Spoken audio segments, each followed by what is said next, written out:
주전 5세기의 그리스 역사학자 헤로도투스는 이집트는 나일강의 선물이라는 말을 남겼습니다. 이집트가 어떻게 나일강의 선물일까요? 바로 홍수 때문입니다. 매년 여름 홍수로 나일강이 주기적으로 범람하면서 빗물에 씻겨 내려온 상류의 엄청난 양의 토사가 나일강 하류에 쌓여 그 일대가 옥토가 되었습니다. 그러니까 홍수가 날 때마다 옥토가 생겨난 셈인 것입니다. 그러나 이집트 사람들은 홍수를 재앙으로 생각했습니다. 그리하여 마침내 1960년 이집트의 나세르 대통령은 나일강 상류에 에스원 댐을 건설하게 됩니다.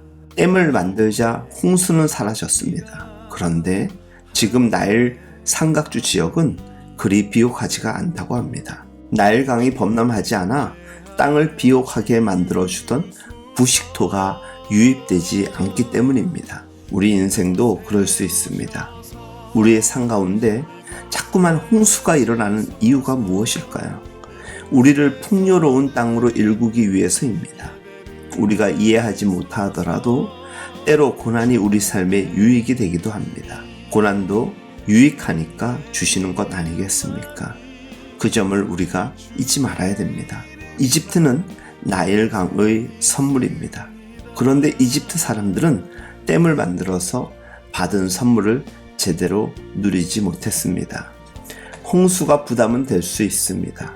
하지만 홍수가 오면 자꾸 인위적으로 댐으로 막는 것도 방법이겠지만 하늘의 지혜를 구해야 되지 않을까 생각합니다. 지겹다고 불평하지 않고 홍수를 받아들이되 그 안에서 누릴 수 있는 장점을 최적화시키는 것이 우리 삶의 과제이자 지혜라고 생각을 합니다. 그럴 때 땅은 옥토로 변합니다.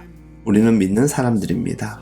한 분 하나님께 기도할 수 있다는 것이 엄청난 특권입니다. 특별히 고난의 문제를 두고 아픔의 상처 가운데 하나님께 나아가서 호소할 수 있다는 것, 그리고 우리의 기도를 우리의 입술이 열릴 때 반응하시고 가장 귀한 것으로 응답하실 주님은 여전히 우리의 하나님이 되어주십니다. 많은 기도가 필요한 시대가 아닌가 생각합니다. 목회를 시작하면서 우리 사랑하는 성도의 이름이 되었든 다른 교회의 교인이 되었든 심지어 교회를 다니지 않는 이들의 이름이 되었든 그들의 기도 제목을 함께 나누는 중보기도 사역을 시작했습니다. 그들 가운데는 사랑하는 우리 아둘람의 교우들이 있습니다.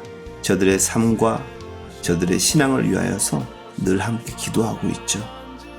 어떤 이들은 사업의 문제를 두고, 어떤 이들은 가정의 문제를 두고, 어떤 이들은 가장 귀한 믿음과 마음을 위하여서 간절한 기도의 제목을 함께 나누는 이들도 있습니다.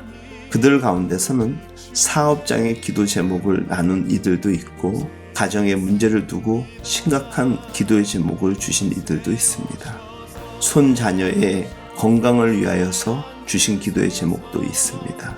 또 사랑하는 이들의 건강의 문제를 두고 기도의 제목을 요청하는 이들도 있습니다. 어쩌면 이러한 것들은 우리의 삶을 찾아온 홍수와 같은 것일 수도 있습니다. 이런 상황에서 우리가 이것을 단순한 고통이요 재앙으로 생각하지 아니하는 것이 신자의 생각일 수 있습니다. 이러한 때에 이러한 것들을 그저 아픔으로만 여기지 아니하고 하나님께 내어 맡기며 하늘의 지혜를 구하며 하나님의 이루어 가실 일들을 기대할 수 있었으면 좋겠습니다. 결코 쉽지 않은 삶의 문제를 두고 하나님께 읊조릴 수밖에 없는 기도의 순간, 하나님께서 우리에게 허락하실 삶의 평강과 새날의 놀라운 소망들을 기대하게 됩니다. 오늘 하루도 여러분들의 삶 속에 하나님의 은혜와 평강이 함께하기를 기도하며 응원합니다.